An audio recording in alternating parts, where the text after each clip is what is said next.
Hello everyone, this is Riyadh for Vichikami here. Today we are going to get S rank on the Infiltrate Grid 086 mission in Chapter 2 of Armored Core 6.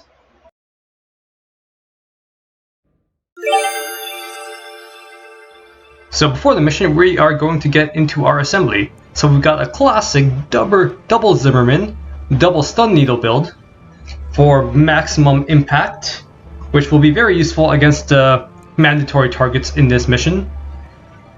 So you can see the Zimmerman and the stun needle stats here. Their frame parts don't matter a great deal. However, you want to have the BSTG2 booster, which has lots of thrust, which is great for flying around. You want the FC008 Talbot for your FCS for great close to mid-range targeting, and you want the NGI000 generator for lots of EN capacity.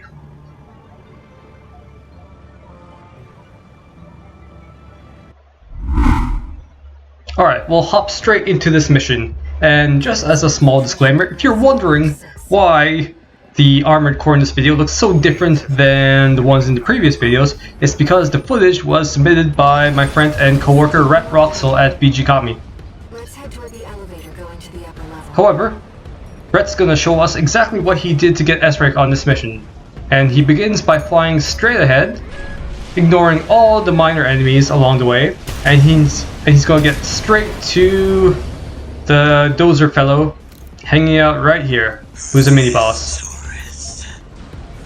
So a great trick for taking care of Rummy is to just blast him immediately with all the weapons you have equipped.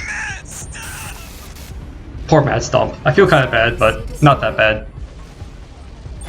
However, afterwards you gotta wait for this door to open up, fly through it, and make a beeline for the next objective marker, which you see on the left there.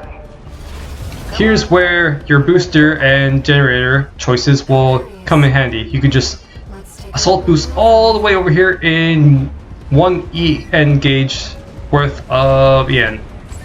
So you want to pop that access point and then wait for these drones to come in. However, you can take them out very easily with the stun needles and the Zimmermans. Afterward, fly through this little maze in this industrial section of the map.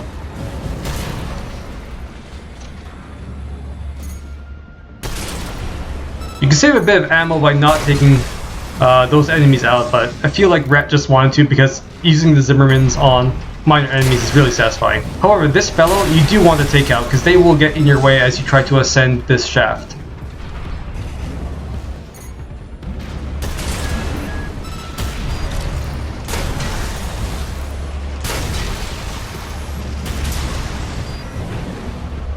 So those enemies were important to take out because you need to access this door, which takes a couple of seconds, and you don't want to take unnecessary hits while you're doing so. Therefore, using a bit of ammo to take out those enemies will save you on some repair costs in the long run.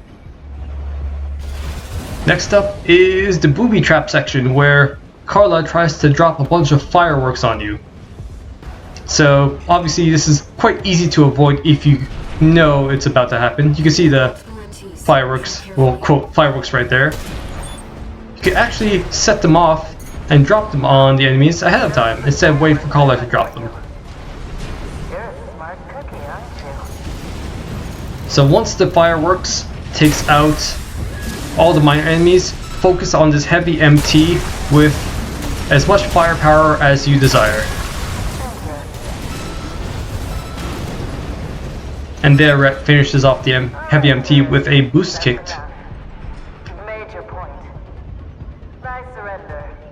Yeah, now you just have to wait for some dialogue to transpire before the gates to the final boss of this mission open. Let's see what she has up her sleeve. Shall we, Raven? You're not afraid of anything, are you? So there is a resupply point prior to this boss gate, but you don't really need to access it if you haven't taken much damage and haven't used much ammo. So for the final boss, an easy trick is to just stay above them the entire fight. Now, you do need to be wary of its volcano-like eruption, Besides that though, the top of the boss doesn't really do anything besides that. Now, I've tested this out myself, and the boss does take more damage if you attack it in the head. However, it's much easier to avoid all of its more dangerous attacks if you attack it from above. You know, besides the volcano strike. However, I don't think Rhett takes enough damage here to lose his S ranking. Otherwise, he wouldn't have submitted this video, right? But there we go. Boss taking out quickly and efficiently. I've always liked how this boss looks like some sort of hermit crab type creature. All the boss designs in AC6 are pretty satisfying. I think From Software did a really great job at that, just as like a little personal note. I guess playing nice is a smart choice here. You want to go up top, right? Let me show you the way.